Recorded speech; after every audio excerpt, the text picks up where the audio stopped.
Cool. All right. So welcome, everybody. Thank you for being here with us on this, I think, Teach Meet number 4. Very happy to have Kate here. Kate, if you don't know, she worked with Seneca on the geography content. So she worked with the A-level content and the Key Stage 3 content. And so if you think the geography content on Seneca is awesome, it is partly because of Kate's talking. So I'm very happy to have her here. She was also with me when we were awarded the Geography Association Awards last year. So that's pretty cool. Kate is currently head of geography, and she is a very experienced presenter. I've seen her present before. She's very, very good. And she works a lot with the curriculum, which is what she's going to be talking about right now. So just as a reminder, this is all going to be recorded. We're going to upload it to our Facebook group, our YouTube channel, and Twitter. So if you need to rewatch Kate speaking later, you can. Also, we have a lot of good free CPD courses on Seneca. You can just go on our webpage and do the CPDs. You get a certificate. I think we have like 1,000 people that completed it last week. It's pretty amazing. So just go for it. And next week, we're going to have Michael Childs, who is also a geography teacher, but he'll be talking about assessment. He just published a book, which I wrote a chapter for. And he'll be talking about this, so it's going to be very nice as well. All right, so, oh yeah, most important thing, during Kate's presentation, please use the chat. So type whatever, sorry, somebody's saying to switch off your cameras. Yeah, I think most people have the cameras off, but if you don't have your cameras off, do have your cameras off, please, so that helps with everything. Right, and then use the chat to ask questions, to make comments about Kate's presentation, because then at the end, when she's finished talking, I'm gonna have an interview with her. So I'm gonna use your questions to interview her about the curriculum, about geography, about Key Stage 3, about whatever you commented on the chat. So keep the chat going as we do the presentation. All right, so yeah, are you, Kate? You can start now, please. Share my screen. And then we can get going. Okay, Fabio, is the first screen up, yeah? Yeah, I can see it, yeah. Okay. So hello everybody, thank you for joining. The numbers of people listening are insane, so I'm not going to look. I'm just going to kind of smile and talk my way through and hope for the best. So I'm Kate Stockings, Head of Geography at an Inner London comprehensive school. Thank you so much for joining this afternoon. I know there's so much CPD on offer currently, so it really means a lot that you've chosen to join this one. I'm going to talk for about 20 minutes and then plenty of time for Q&A at the end. I'm a firm believer in relatively short and sweet CPD, so hopefully that will go to plan. So I'm going to talk this afternoon about my journey as head of department to improve our Key Stage 3 curriculum. To set the scene a little bit, I joined my current school as head of department in 2018, having previously been a head of department for 3 years elsewhere. The Key Stage 3 curriculum that I inherited required a lot of work. Uptake was high, a lot of students did choose the subject, but in truth, that's probably because they were having quite a lot of fun studying geography and having lots of fun without necessarily getting as much knowledge as we might like them to have. So I'm just going to talk about that journey, talk about what we've done. The examples I'm going to use are going to be geographical in nature because that reflects my experience and my classroom, but hopefully this will be useful to all. So if you've got any questions about what I speak about, please do get in touch via Twitter. I'm at Kate Stockings, or my email address, which is on the screen. And the last thing on the screen then is a one-line summary of kind of my overall aim throughout all of this, and that is to work towards a coherent, engaging and effective 7-year geography curriculum. And I'll come back to that idea of a 7-year curriculum shortly. So I know it's not conventional to start with bibliography, but I wanted to highlight the books that will be referenced several times throughout this presentation. I've divided it into 2 shelves, the general shelf at the top and the geography shelf. And this is by no means everything I've read, but it's kind of my top picks, the ones that have really impacted the journey and really had a huge impact on my thinking. And the reason I've started with a bibliography is for exactly that reason. Reading has been a huge part of this work and has had a massive impact on what I've been doing. I'm by no means there. There's a lot more work to do. And I think the hardest thing to accept as a curriculum leader is that you'll never be finished. In order for a curriculum to be effective, to be engaging, it has to be dynamic. And that means it has to be continually tweaked and continually reflected upon. So, unsurprisingly, the start of our journey towards Key Stage 3 improvement was asking the question of what. Where did we start? Well, we started with the basic kind of what do we want them to learn? And there were 3 components that we considered in equal measure: our students, our teachers, and our subjects. Now, we could debate all day long whether those 3 components are equal, whether they should be given equal weighting in curriculum design. And you can have that discussion elsewhere. We haven't got time to have it now. But I'm going to argue that all 3 should be considered equally. And this graphic on the screen from the GA is a fantastic way of thinking about those components. So our students, our teachers, and our subject. And I want to momentarily think about teachers, the people in the department, because they're the people that are going to bring your curriculum to life. Your classroom teachers on 20+ hours a week are the ones delivering the lessons, and the ones who actually live and breathe this curriculum. And therefore, I would argue that in curriculum design, it's fundamental to include a consideration of the strengths, the preferences, and the weaknesses of your department, something that I think is actually quite often forgotten by HODs, and something that I was really keen to include when we started our journey. So, asking the starting point of what did we want from our geography classroom to look like? Where were we aiming to take our geography students in their curriculum journey? And the book of Mark Enser here is particularly helpful. He offers a fantastic justification for really taking the time to critically consider what makes your curriculum unique. Because after all, every subject is unique. Every subject has a curriculum that's structured differently. And therefore, if we're going to plan a coherent, engaging and effective curriculum, then it's not something that can be underestimated. So I think in recognising this, if you recognise that your subject is different, and indeed that every subject is different, what you're recognising is the need to engage with your subject community and to read around your subject. And yes, to read general teaching and learning books, and I know they're incredibly popular at the moment on Twitter and in the wider world, but to read around your subject as well. So we reflected, we thought, where did we want our students to end up? And I really like this quote to kind of sum it all up. So just have a little read of what's on the screen.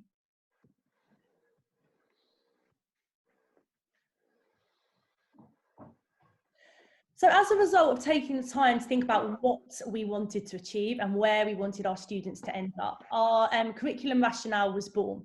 Now, I'm just going to pause for a moment and give you some time to look at it. It is geographical, obviously, but there are things that could be taken for other subjects too.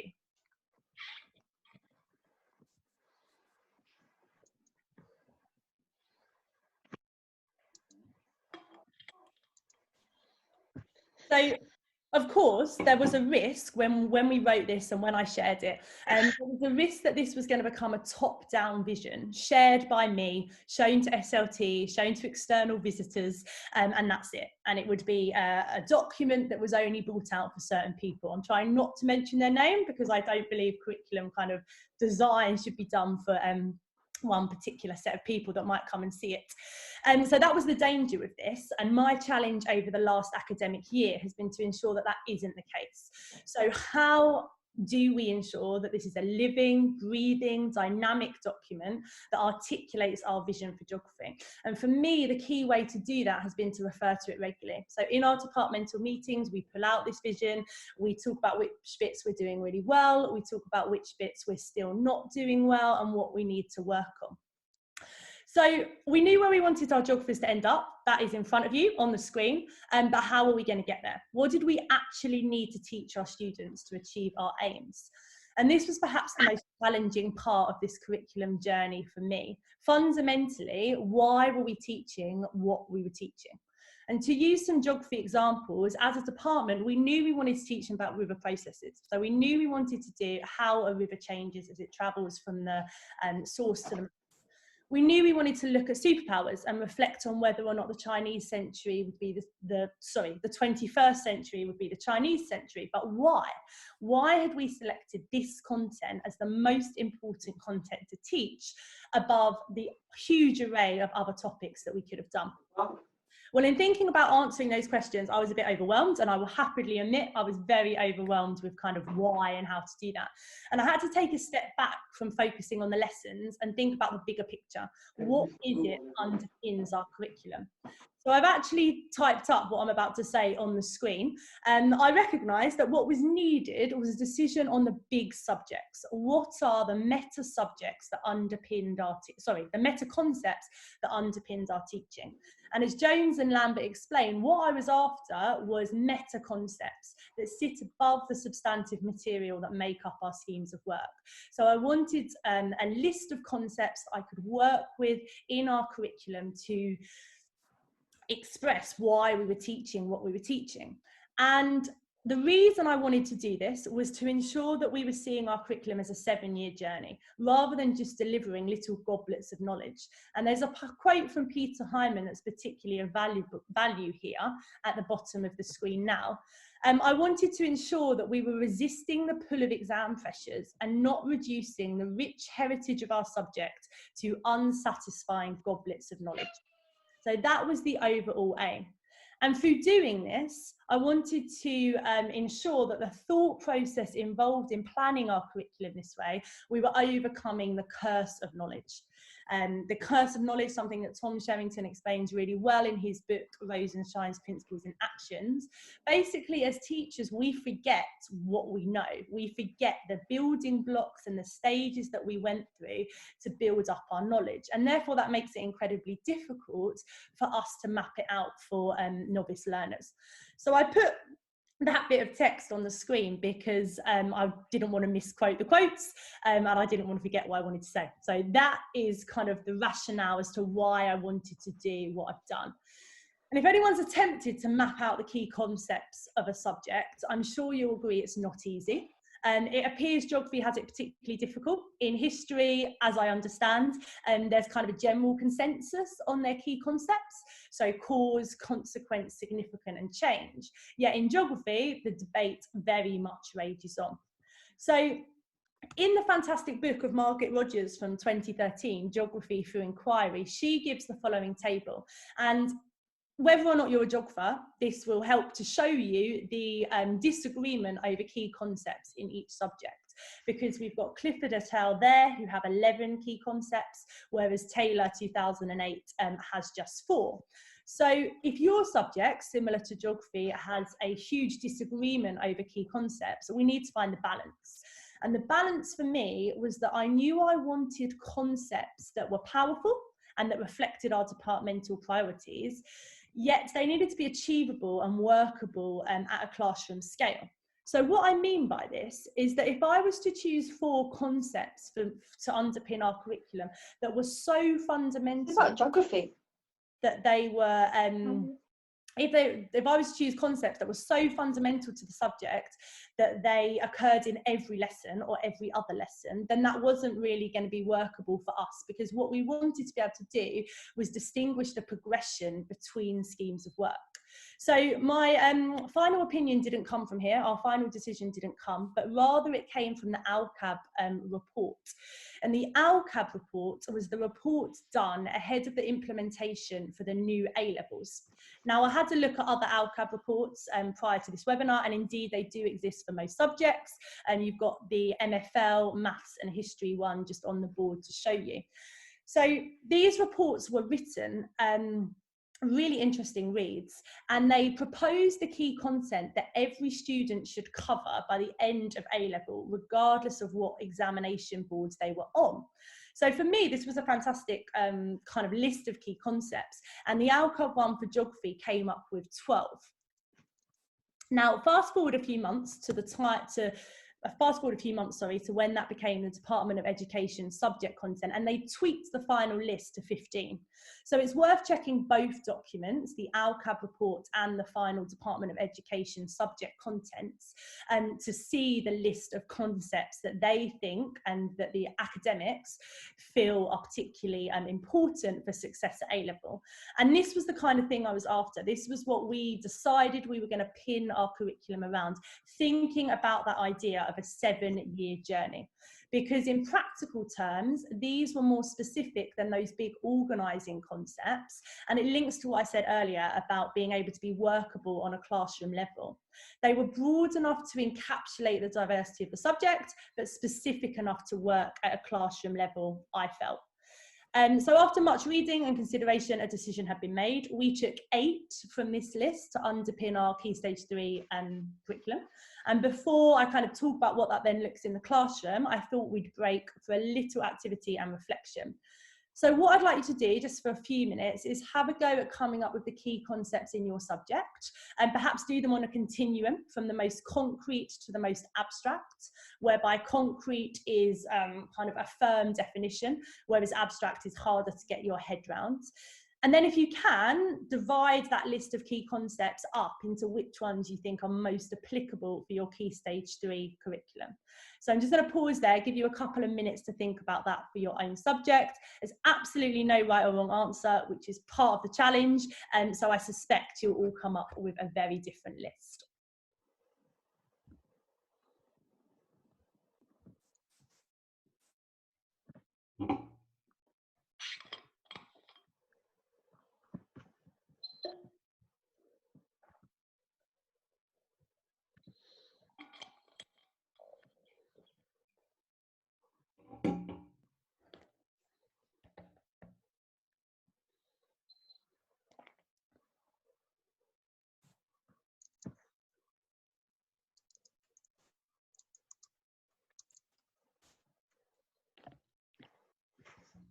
How long do I give them, Flavia? Who knows? I think they're all doing it. Yeah, you do that on your own. Yeah, well, I don't think we can, with like 700 people in this chat, I don't think we can do group work. You can all have a minute. Yeah, just think about it in your own house, in your own notebook, and then if you come up with any questions or any difficulties during that task, you just type them on the chat and I'll ask Kate later. Yeah. Okay. And obviously you can also contact Kate.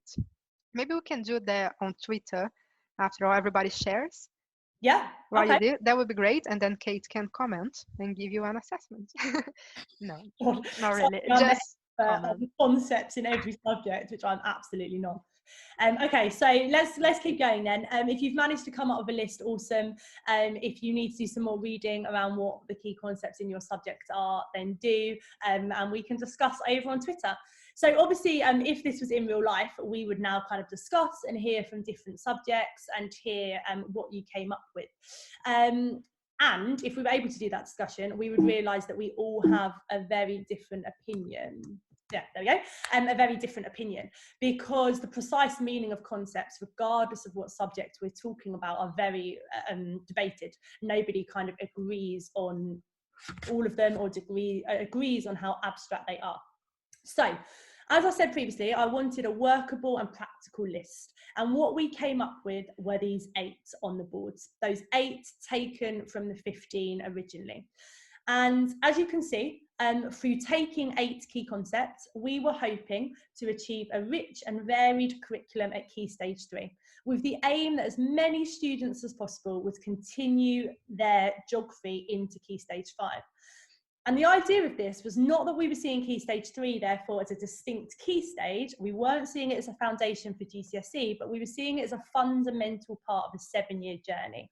And this chimes with the argument of Mark Enser in his book.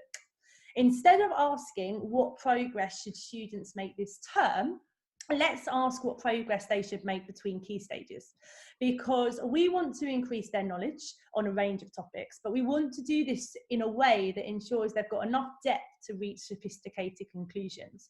So I really like this idea of a 7-year curriculum. Some of you will disagree, some of you won't like it, but it really works for me, because if you think about it, what we're basically saying, and the assumption we're making, is that our teaching is going to be so effective, so inspiring, so engaging, that everybody who starts geography in year 7 will want to do it in year 13. Now, I know that's not going to be, will want to do it at A-level. Now, I know that's not going to be the case, but when they start in year 7, there's no automatic reason why they shouldn't be able to go on to do geography at university.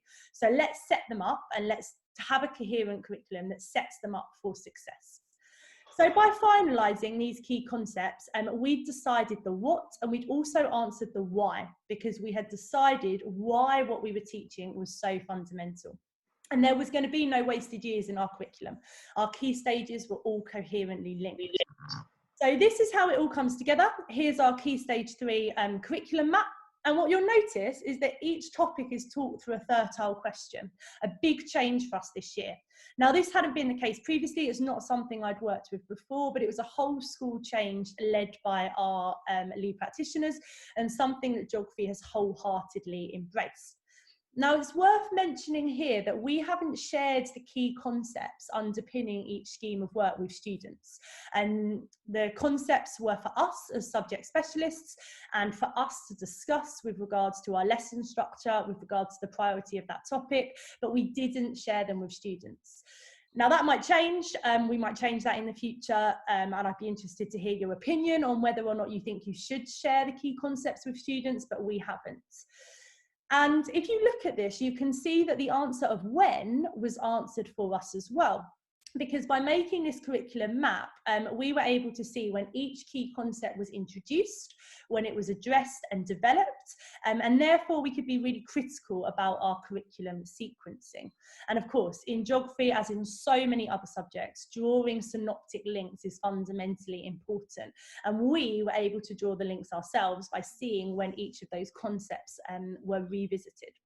So to kind of wrap things up, what does this look like in the classroom? Well, in my biased opinion, it's been very successful so far. Using these key concepts, more than anything, has allowed us to really sharpen and refine our teaching. So this is an example of the first lesson in every scheme of work. Here are the questions. The first lesson in every scheme of work begins by deconstructing the big question. So the big question will come up on the board, and the students will brainstorm, I don't know what the correct word to use, but they'll come up with all little questions that have to be answered in order to answer the overarching fertile question. And this has a couple of benefits. Firstly, it enables them to see just how much knowledge they're going to have to gain in order to answer this question. And second of all, it helps them realise that asking questions and questioning your environment and your knowledge is a key skill, and indeed it is. And then through our coherent curriculum map, we're able to see exactly where we want our students to end up, and thus where the skills need to be developed at each stage. So this is an example of year 7 being trained to think like a geographer. They were treated to some colour printing, which is incredibly rare, and they looked at photos of food from around the world, and they had to think like a geographer to deduce where each plate of food might be from and give reasons why. And the reason I include this is because through mapping our curriculum so carefully, we were able to recognise that our skills don't stand alone and they can't be taught separately. That curriculum coherence enables our skills to be developed in context and linked explicitly to content. So another example, when you know exactly when you're introducing, addressing and developing each of the key concepts, you're able to draw links much more easily. So this is one of my favourite activities, Jamaica or not. If you think the photograph's from Jamaica, you stand up. If you don't think it's from Jamaica, you sit down. Now, I will confess, when I first did this in my first few years of teaching, I just Googled whatever place we were learning about and kind of whacked up some random images without much consideration of why I chose those images. What we're now able to do is, when we teach Jamaica at the end of year 9, all of the images link back to a key concept that they've previously studied. So looking up in the top right hand side, and there's an image of the Notting Hill Carnival that obviously takes place in London. Now, whereas previously that might have just been a random image and it's not Jamaica, so sit down, now we're able to say, okay, this is not Jamaica, but this is an example of cultural exports, cultural diffusion, Jamaica's soft power. Do you remember when you studied that in Globalisation earlier in year 9? So my key point here is that this really careful mapping has enabled those links to be drawn across the board in every different topic. So finally, two final examples. Here are 2 examples of year 7 poster presentations completed at the end of their almighty dollar scheme of work, one of my favourites. And a key part of this focus on using fertile questions has been their end of inquiry tasks, and that's what we call it, an end of inquiry task where the students have to use all of their knowledge gained to answer the question. And this end of inquiry task takes a number of different forms. Sometimes it's a poster presentation, sometimes it's extended writing, sometimes a speech, but the idea is always the same. What have you learned that you didn't know before with regards to this question? And here we're actually testing ourselves and our teaching. Are the students able to produce something with that knowledge? Are they able to place the new knowledge into their existing schema? Or, to use Mary Myatt's lovely terminology, are they just simply consumers of worksheets? And with this particular example, the almighty dollar, I think that using the question, where does money go when it's spent, has enabled a much more coherent study of the topic and allowed them to bring together their knowledge more so than ever. So, importantly, we've stripped back our Key Stage 3 massively. They now do an average of 4 topics a year, which is much less than we did when I started teaching, that's for sure. And the reason we've done that is to ensure this time for this production of this end of inquiry piece of work at the end, or beautiful pieces of work, to use terminology of Mary Myatt. And I believe that by stripping it back, we've planned for depth of understanding and not just coverage of content. So that's it. That's our kind of curriculum journey so far, and that's the work that's gone into it. Hopefully that kind of sets the scene as to the process I've been through. And I have to say that through engaging in the reading and giving it time, and I won't lie, it's taken a huge amount of reading and a huge amount of time, but fundamentally I'm more inspired and motivated than ever before, so it's worth it, I suppose. So hopefully that was helpful. Hopefully that told our story fairly well. Yes, there are lots of questions for you. So that was great. Kate, can you stop sharing your screen so you get bigger? Yeah. Oh no, this is where you have to get technical. Stop share. Yeah, there you go. Cool. Okay, cool. So there are a lot of questions about, more specifically, how you came up with the curriculum. Mm-hmm. So I'll read some of those questions and you can answer. So one of them is, how do you interleave topics? Do you use interleaving in the curriculum? How do you define that? So yeah, interleaving is done through those key concepts, and when we'd mapped out what concepts we were going to introduce when, the interweaving or interleaving was far easier, because we could see they did sustainability at the beginning of year 7, they then talked about sustainability when we did Antarctica, and we talked about sustainability at the end of year 8. And as I say, we haven't shared that with students, we haven't shared the key concepts, it's for us, and we have been able to make sure that we're revisiting those concepts. So just off the top of my head, I know, for example, that our year 8 lacks quite a lot of physical geography. It's very human. So maybe that's something for us to go away and think about, is actually, are we doing our interweaving effectively enough if there is a big gap of that concept at that point? So more to think about there, certainly. Yeah. So you mentioned not mentioning the key concepts to your students. Somebody asked, why not? Yeah, I don't have the answers to why we haven't. I don't want them to become bogged down with, we're doing this because we're learning about sustainability, and we're doing this because we're learning about globalisation, and just name those 8 terms. There's so much more to our subject than just those 8 specific terms. So I suppose we haven't shared them. We don't want to limit them. We don't want them to be restricted in that way, but maybe that's something to think about. Maybe that's something to change in the future. And if anyone wants to point me to any reading to say, actually, you're doing it wrong and it should be shared, then please do, because there is no reason we haven't. It's just, it didn't feel right. It felt better to keep it just for staff at this point. Yeah.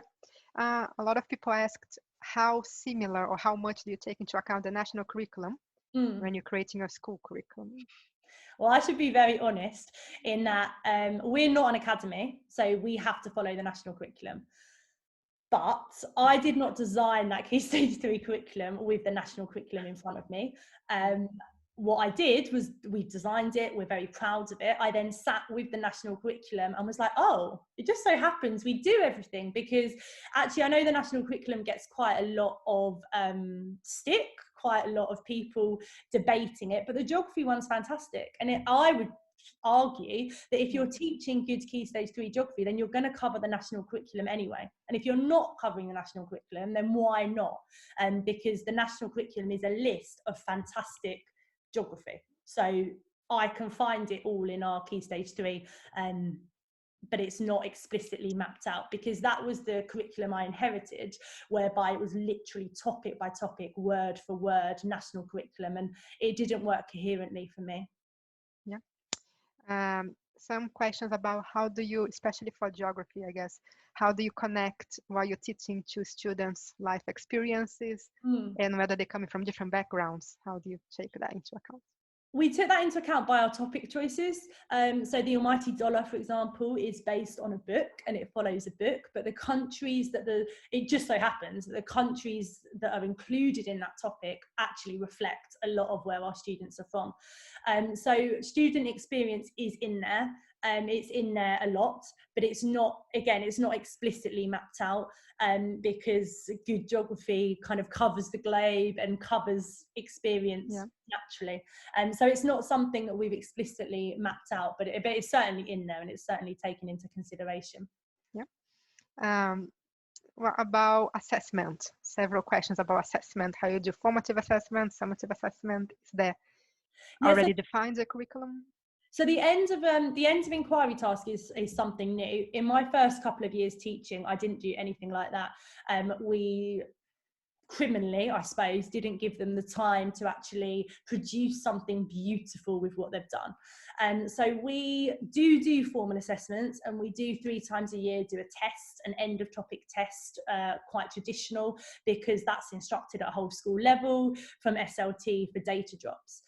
But what I really like about what we've been doing now is those examples I showed at the end of inquiry task, where they are not constrained by a success criteria. They just answer the question, and that might be in a speech, that might be in a poster presentation, not a poster presentation, or a piece of extended writing, but they show us what they've learned, they show us that knowledge, and they just get the opportunity to produce a fantastic piece of work. And that terminology, I can just see someone questioning that term, beautiful work.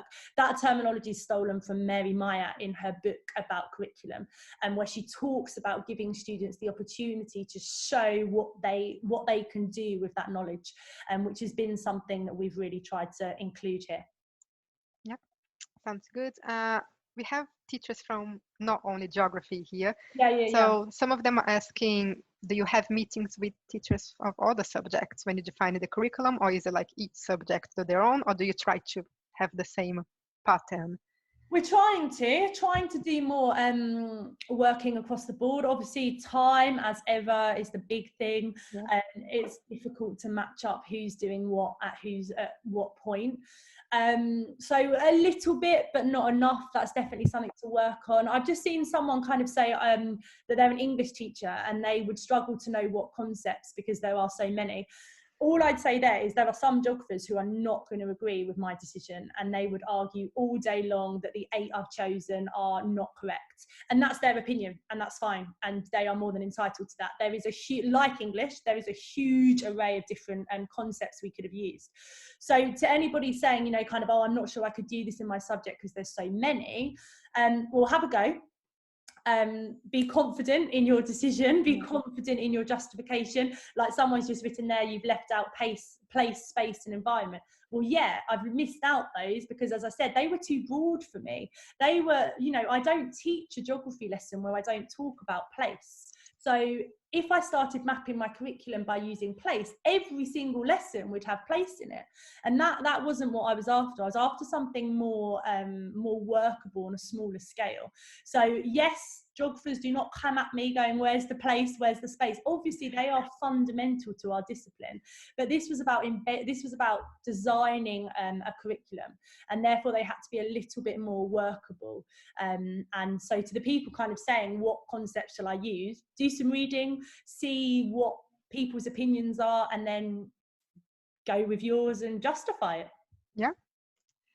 What about field work? Yeah. What about it?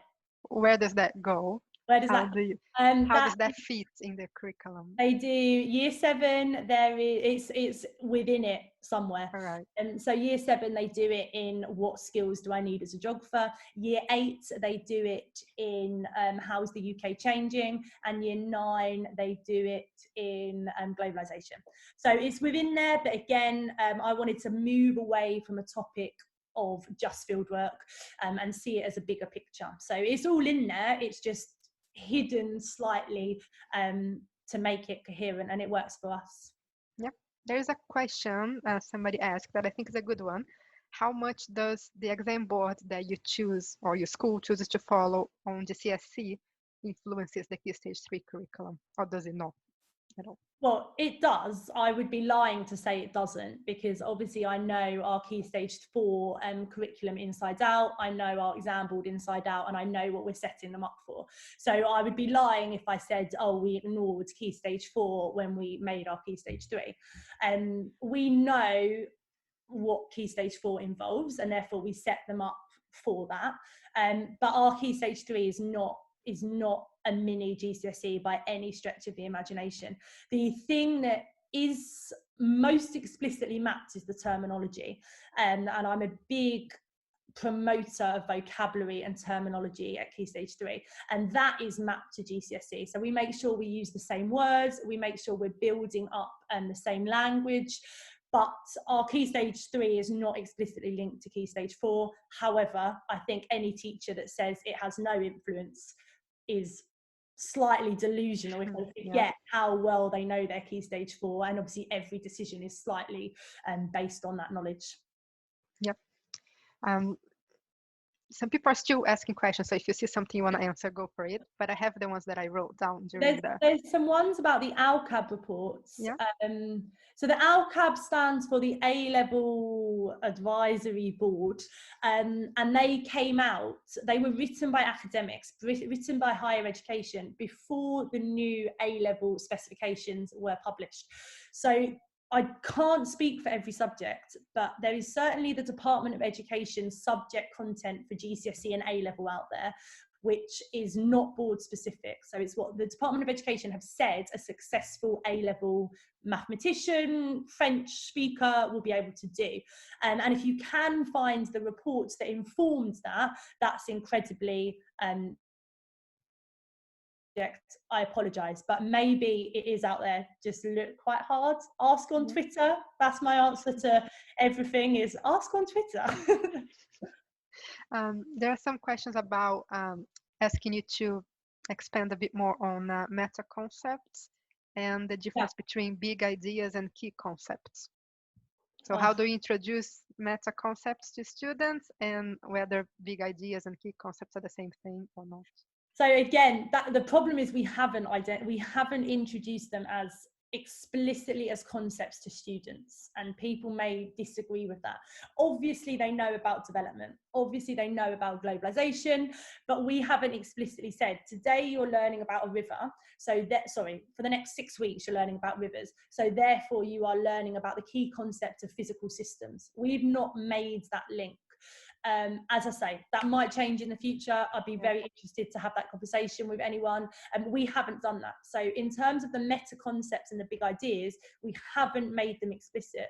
We have assumed, rightly or wrongly, but we've assumed that through doing good geography, they're going to get to know those big concepts and meta ideas. So, sorry, big ideas and meta concepts. So we haven't made them explicit. We haven't explained it, to come back to the original question. We haven't said this is a meta concept in geography. And I don't think I'd want to do that. I don't know why. It just doesn't feel necessary to me. You'll hopefully notice that throughout this whole presentation, I've avoided certain buzzwords, avoided the 3 I's, avoided Ofsted. That is the first time I've just said them literally now. This for me is about teaching the very best geography that we can. So yes, we have a rationale, and yes, you could say that's our intent. Yes, okay, if Ofsted asks me what my intent is, I'll get that out. But hopefully what's come across through this is we've tried to do so much more than that, and not just restrict it to what external people would want to see. Fundamentally, this is teaching our subject to the best level that we can, and what we need to do that. So yeah, I hope you will appreciate the lack of buzzwords throughout. I have tried. There were some questions about how do you make Ofsted happy, but I guess we're gonna skip that. How do I make Ofsted happy? By teaching the best geography, and that will hopefully make them happy. Yeah, that's great. Awesome. What about global events that just happen to happen, like obviously the coronavirus, or last year somebody mentioned the fires in the Amazon forest? How do you put them in the curriculum? It's already defined. Well, yeah, I mean, I said at the beginning, I think a really effective curriculum is constantly tweaked, and yes, there is a workload issue there. Yes, you have to, you know, keep tweaking and keep reflecting. This is going to have to change next year. We're going to have to change. Just thinking off the top of my head, the superpowers one about, is the 21st century the Chinese century? Well, when I teach that next February, my answer is going to be very different based on what happens in the geopolitical situation. Yeah. We don't respond to global events. We don't change our entire scheme of work to fit them in, because there is a risk there that you do that carelessly and quickly and without coherence. Obviously, we talk about every global event, and we talk about what's going on in the world because we're in a geography room. But for example, I'm not going to go back in September and do a corona scheme of work, partly because you've got to be careful with something like that, and it's going to be very difficult to teach it, and then partly because of this idea of coherence. I don't want to kind of just ad hoc add things in without really thinking about where they fit. But that's not to say we don't discuss global events. Of course we do. When we did Brazil earlier in the year, that was linked to the banning of the Iceland advert at Christmas through the orangutan because of deforestation for palm oil. So those links are always made, but they're made consistently and coherently, and not just kind of added in ad hoc. Yeah, sounds good. There are some questions. This is one, but then there was one before also as well about the same topic, about non-specialists. So somebody said, I don't remember the subject, but they're like a non-historian, they have to come up with a history curriculum. Do you have any advice for these people? So my advice is to turn to Twitter. I know I should be on commission, I know. But in my first school, when I first started as an NQT, I didn't have a head of department. So although I was a specialist, I found myself in a department without subject-specific leadership, without anyone to learn from. And I found that really difficult. And that's why I turned to Twitter initially and turned to checking #geographyteacher every day. And it's been a huge support network for me. It probably, to be truthful, kept me going in those early years when I didn't have someone that I felt like I could learn from. I turned to this online community, got involved, and learned so much. So if you are in a department where you're on your own, or you don't feel like you can learn from someone, or there isn't a head of department or something like that, my advice would be to put the time into the online community and get back from it. And yes, you have to put time in, and yes, you have to commit, but the quality of geography discussions, resources and knowledge that I get from Twitter is superior to any other form, I'd argue. So if you are struggling, then yeah, turn to the online community. I know it's not ideal, but it's genuinely fantastic. So don't be scared to put yourself out there and get involved. Yeah. There are some questions about homework.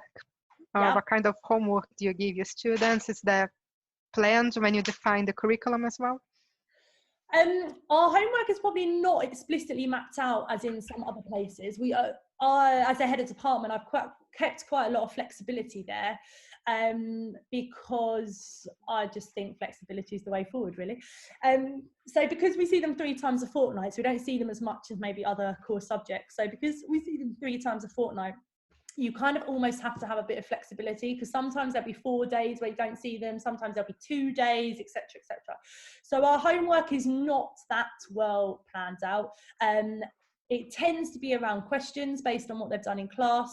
I'm quite old school in my beliefs about homework. I believe you learn in the lesson and then you go away and you sit and you reflect on your own and you kind of consolidate that knowledge at home. And I know in some ways that's gone out of fashion a little bit, but a lot of our homework is they will have learned, they've got all the knowledge, and every question we set, they've got all the knowledge they need in their book to answer it, and then they go away at home and answer those questions. But it's not that laid out. We kind of just share what we're setting, and it's a little bit ad hoc. Okay. So we talked about how you link Key Stage 3 with GCSE content, but what about primary and Key Stage 2, Key Stage 1? How is that? How does that go? Primary is big on my list of things to do. On my list of things to do. I would love to get into our feeder schools. I would love to speak to primary geography teachers and kind of do some work there. It's not something I've done to date. Our students come from a massive array of different schools, so it's not something I've done. I would like to. Obviously, I've read the Key Stage 2 geography curriculum. I know it fairly well. I know it fairly inside out. I know what they should come with. And I would never want to insult primary teachers. I know they do an amazing work, but a lot of our geographers arrive with knowledge that is not quite up to what it says on paper. And hopefully that's changing. Hopefully with the recent changes, that is going to improve.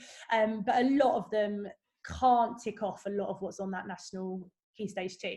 So for me, the most important thing is to get that start of September in Year 7 right, to have the right amount of challenge and the right amount of recapping and the right amount of redoing skills. So you'll notice our Year 7, I'm really proud of that. I think our Year 7 is probably actually our best. And that's because it's been really, really carefully thought out to make sure that we get them to where we want to at the end of Year 7. And someone's just popped up saying, what are your thoughts on knowledge organisers? Yeah, that's always, that comes up in every teach meet. I'm going out on a whim here. I do not use them. I am not a fan. I don't publicly say that very often. I tend to just lie low on Twitter and let people discuss it. No, I'm not a fan of knowledge organisers. A number of different reasons. We work incredibly hard on our lessons. We work incredibly hard on our marking. We work incredibly hard on our feedback. I'm not going to ask my staff to then go away and sit for hours to rewrite that knowledge into a document. If the students are in lessons, if they're paying attention and working hard and doing everything we ask, they've got the knowledge. And they can read it in their book and they can learn it. So no, I'm afraid I'm not a fan of knowledge organisers. Don't attack me for that. I just don't like them. But if you like them, fantastic, go with it. I'm not going to spend hours making knowledge organisers now. Oh, that's a good one. What about knowledge gaps? When you identify knowledge gaps, how do you work with them? Or to close them, I guess.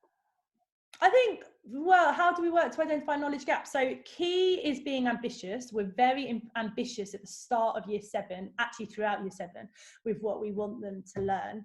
And then we come back to that time and time again. So if that knowledge gap still exists in year 9 and they haven't picked up, let's say, a firm understanding of development by year 9, despite the fact that we've talked about it in year 7 and 8, that's fine. Some students will have, some students won't have, but by revisiting those key concepts and by so carefully mapping it out, I believe, kind of close the gap through repetition almost. So through repetition and retrieval, the kids that have a firm understanding are able to go on so much further, but we revisit it if your understanding is lacking so that you can continually build, which I suppose is easier in geography than some other subjects, because it is such a horizontal discipline. But if it all comes back to the time put in to do it coherently, I suppose. And if you map it out really, really carefully, then the huge benefits come as a result of that. Yeah, sounds good. We are almost out of time. So some people asked if you can put back the slides with the books, so your first slide, and then talk about them a bit more. So like, what do you think would be the best book for somebody who's just starting to learn about the curriculum? Yeah, that's a good way to end. Let me put it back on. Yeah. Do I get commission for these books? Not from me. Right, so yeah, people, I can't see myself, but that doesn't matter. So people ask this all the time on Twitter, and I think a lot of people kind of go in with, oh, read this, read this, read this, and forget that you almost have to like start at the beginning and build up. So my top shelf is for middle leaders, I would say. I particularly enjoyed Tom Sherrington's Rosenshine's Principles in Action because it is a booklet. It's very, very short. And it's a short booklet, but it's very, very applicable to the classroom. If we then look at this purple one, I actually didn't know a lot about this one when I read it, but loved it. It's short chapters written by a number of different people, really, really interesting perspectives. So definitely recommend the purple one. Mary Meyer, if you ever get to hear her speak, is fantastic. The clarity with which she speaks is just fantastic. I just love it. And her book is the same.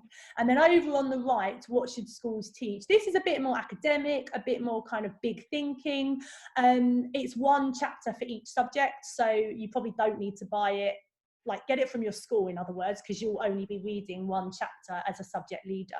But those are my 4 top picks. I've got a whole thing behind me. I could have picked hundreds, but they are my top 4. Yeah. And then on the bottom shelf, Making Every Geography Lesson Count, again, amazing. The clarity with which Mark writes is fantastic. Most subjects have a subject-specific one, so get hold of that. Geography Through Inquiry is now a little bit old, but it is a classic. You probably read it during your PGCE if you're a geographer. I did, and indeed the next one as well, Debates in Secondary Geography Education. I read both of those during my PGCE, and yeah, I read them, I got stuff from them. But actually coming back to them 4 years later has been fantastic, and I've read them through a new light. So what I'd really recommend doing is going back to the subject-specific literature that you read as a trainee or that you read originally, and go back to it and read it through a new lens, and it's fantastic. And then obviously I've got to give a little shout out to the RGS, the Royal Geographical Society, and the GA, the Geographical Association. They are our subject-specific organisations who are excellent. The GA does a magazine, does a journal, does countless pieces of work to ensure that geographers are able to teach the very best geography possible. And a message I hope to get across in this presentation was that if you are a curriculum leader wanting to write the very best curriculum possible, then I think you've got to turn to your subject-specific community. And yes, read the general teaching and learning literature, absolutely, but definitely go back to your subject and see what your other teachers are saying about classics or French or German or maths, whatever it may be. Yeah, sounds very good, Kate. Thank you. That was amazing. People love it, and I've been told that Twitter is also going mad about. So I guess I better get another cup of tea then and sit my guest. We should definitely do your activity on Twitter. So can you explain that again so people do that? So what I was going to propose is that you come up with a list of key concepts in your subject. You draw a continuum. So at one end you have concrete, at one end you have abstract, and you order those those concepts. There will be no right and wrong answer, but which one do you think is the most difficult for students to get their head around? Let's call that abstract. Yep. Which ones could you explain to a student and they would get and they would understand, and they would be your concrete concepts? Yep. But yeah, you might need to do some reading first to see what concepts are. Sounds great. So thank you very much, Kate. Cool. I want to remind everybody that we're doing this every Wednesday. So next Wednesday, we have Michael Charles coming in. We have a lot of people lined up, actually all the way to the end of June. So go to our website page, Eventbrite page, and then you sign up. Also, please do our CPG courses because they are awesome, really, really great. And if you are a geography teacher, use the Geography Seneca content because Kate, as you just saw, she is amazing and she wrote a big part of them. So it's really, really good. And if you want to get in touch with us, just, our Twitter handles, our emails, just tag me, Seneca, and Kate, and we can carry on with this discussion. Cool. Right. Thanks, everybody. Thank you, everybody. See you next week.